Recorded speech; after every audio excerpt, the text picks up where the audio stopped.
So without further ado, our first speaker is Akshata Nayak, founder of Little Patakha, a children's media brand focused on promoting inclusion through stories that reflect diverse cultures and experiences.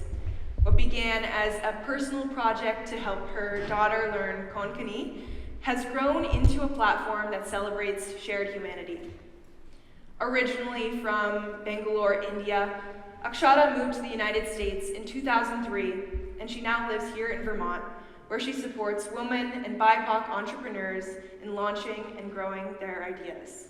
Please join me in welcoming Akshata Nayak.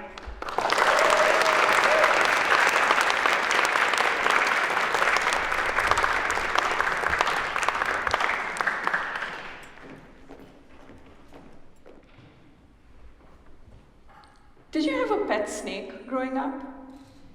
Did you ride an elephant to school? Is there a simpler name we can call you? How do you speak English so well? These are actual questions I've been asked by actual adults. As I stand here in 2025, I've been an immigrant for most of my adult life, 2 decades now. In this country I call home. Most of that time was spent trying to find myself, while others were quick to label me. The pressure to change clothes, food, topics of conversation, accents, and so much more just to fit in was exhausting. And I didn't want to just fit in, I wanted to belong and not feel like the other. Too Indian in America or too American in India. When my daughter Ava was born in 2018, I thought she might have a similar identity crisis. But guess what? Instead of feeling conflicted about her heritage, the way she naturally inhabited hers helped me look at mine with fresh eyes. I can still see her, at 1.5 years old, eating a dosa, an Indian crepe, dipped in a spicy chutney, swirled in with pure Vermont maple syrup. As a biracial child, she effortlessly and beautifully blended two cultures within herself. She didn't see an Indian woman and an American man raising a child. We were mom and dad. There was no difference between Indian food and American fare. There was dinner. She listened equally well to, and ignored equally well, instructions in English and in Konkani, my native language, and happily taught her friends new words and languages that they didn't know. When I witnessed this acceptance in her and in other kids her age, that's when it hit me. Children aren't born into this world categorizing things into us and them. No, they're open-hearted, they're curious, all children. They're born into this world ready to embrace everything in it. So what changes? What happens for kids like her? How do biases set in? And when? While trying to find the answers to these questions, I was also trying to find a book that Ava and my husband could use to learn a few common Konkani words. When I couldn't find what I was looking for, the entrepreneur in me decided to make one myself. A small project we could enjoy together. And that is what this whole thing should have been. One $25 book, but that book led me down a rabbit hole into children's media, and what I found there was staggering. 5 years. That's the age by when biases about race, gender, and culture set in. Before kindergarten. If left unaddressed, these biases can last into adulthood. So the people, languages, ideas, and thoughts that these children grow up surrounded by, that becomes their normal. Those cute little toys they play with and the storybooks we read to them, they have messages that can leave a deep impact on them. This research has been out for decades, and we still somehow have more children's products with animals as the main characters than all the minorities combined. Boys are still twice as likely to be the protagonists, while girls are twice as likely to use magic to solve problems rather than their knowledge or physical abilities. Publishers and toy companies have tried to step up their diversity game, but the efforts have been fragmented and superficial. You know that diversity boom everyone's been talking about? Well, in children's media, the content by and about minorities has gone up by 3% in 3 years. 3%. I don't know about you, but I don't call 3% a boom. When minority characters are included, they're often sidelined. Their stories are told through someone else's perspective or viewed only through the lens of struggle and strife. And then there is tokenism. It is so easy to slap in an illustration of a kid in a wheelchair or a person of color when their presence or absence makes no difference to the story. These one-dimensional narratives make it difficult for children from different communities to connect with them, and they reinforce harmful stereotypes. But is stereotyping a new phenomenon? No. It's a human behavior that has existed for as long as we can trace human history. A natural cognitive process that helped us make split-second decisions about who was friend and who wasn't. Over time, this turned into oversimplified generalizations that we perpetuated generation after generation for future generations from a young age. Through books and art and movies, culture, social interactions, and so much more. So that's what happens. That's how children who are born open-hearted and curious start to sort the world into boxes.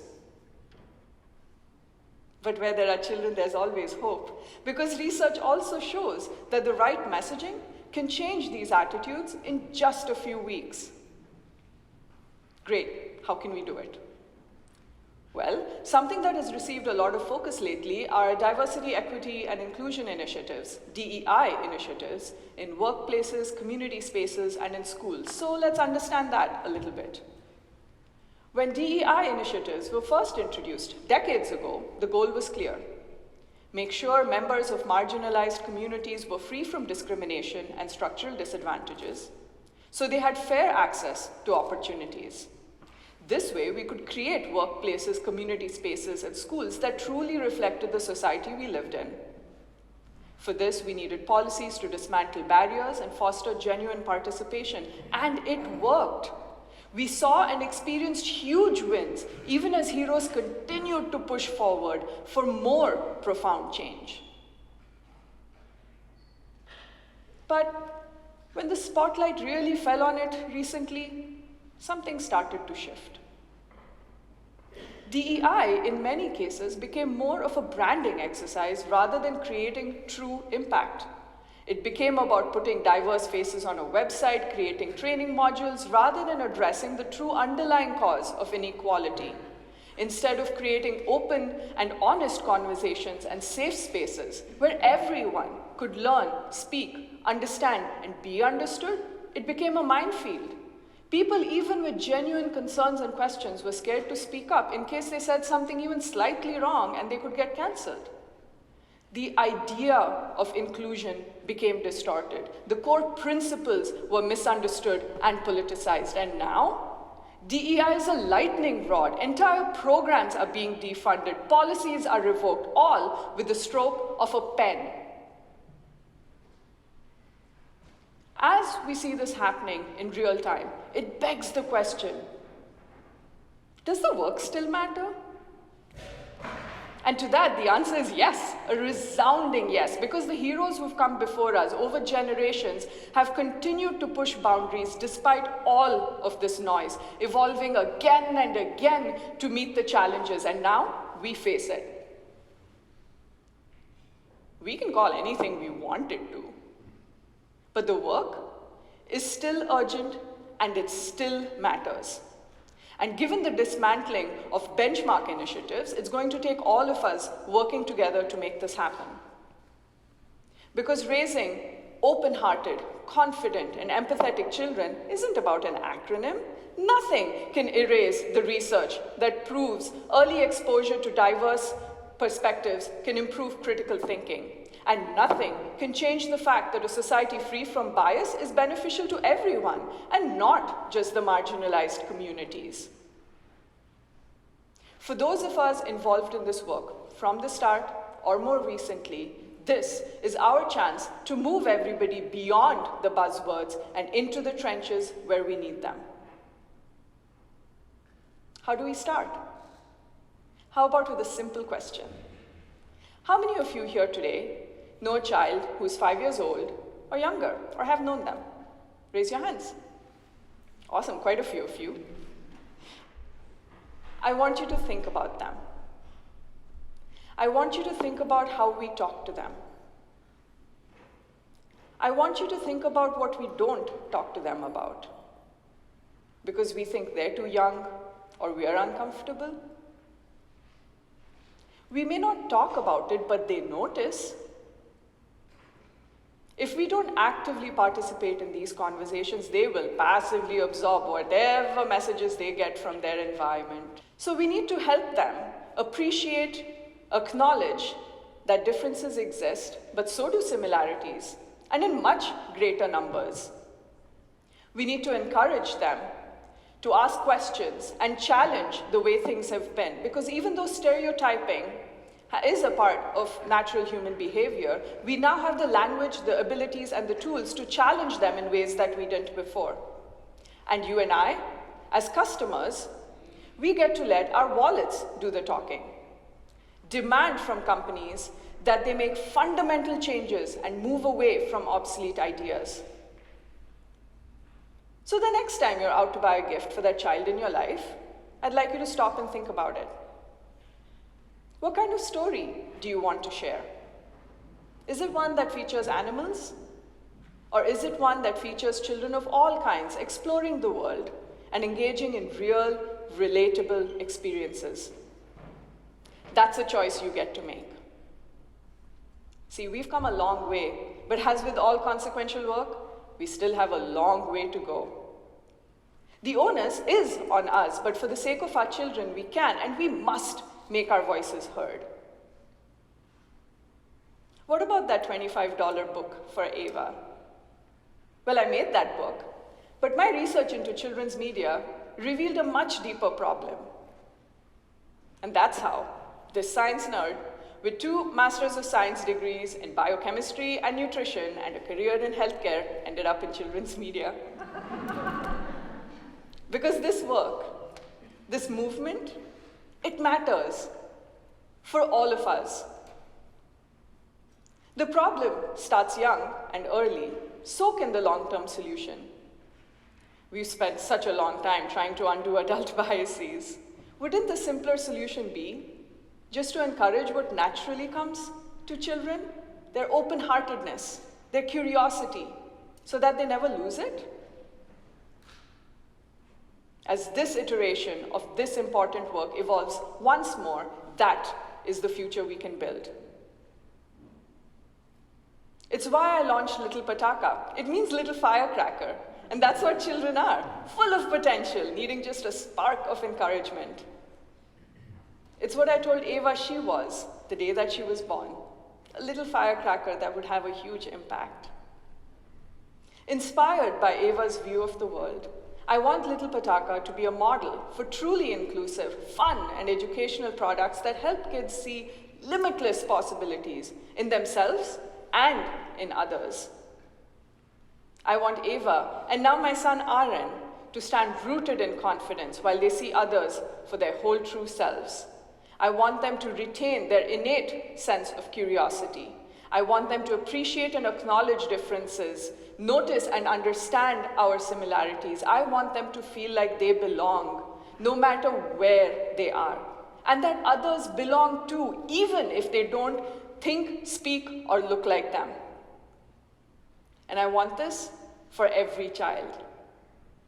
Because babies are born learners, and together, we have the chance to create an impact that can last beyond all of us. As I stand here in 2025, with my feet now firmly planted in 2 continents, I invite you, join me. Let's spark that curiosity. Let's nurture their empathy. And let's shatter stereotypes even before they've had a chance to set in. Thank you.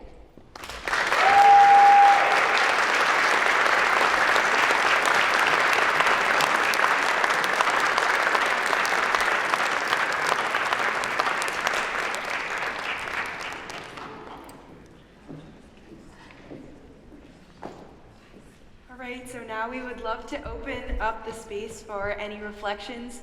Please keep these brief, as we would like to get to as many as possible. I believe we have a couple of runners with mics, so if you want to raise your hand, they can pass it along. I just wanted to say thank you so much for that speech, and also I was just thinking about I guess sort of a question that I have that I was thinking about during it is just for example, white writers, I guess, of children's books. It just made me think about how to avoid this type of tokenism that she was talking about, and I was kind of curious about just what people were thinking about as the best solution to that type of thing, whether it is to avoid doing that and telling their own stories, or to commit a huge amount of research into telling somebody else's story. It just made me think about how people can talk about people of other backgrounds without creating a story full of tokens. Thank you so much. Do we have anyone else then?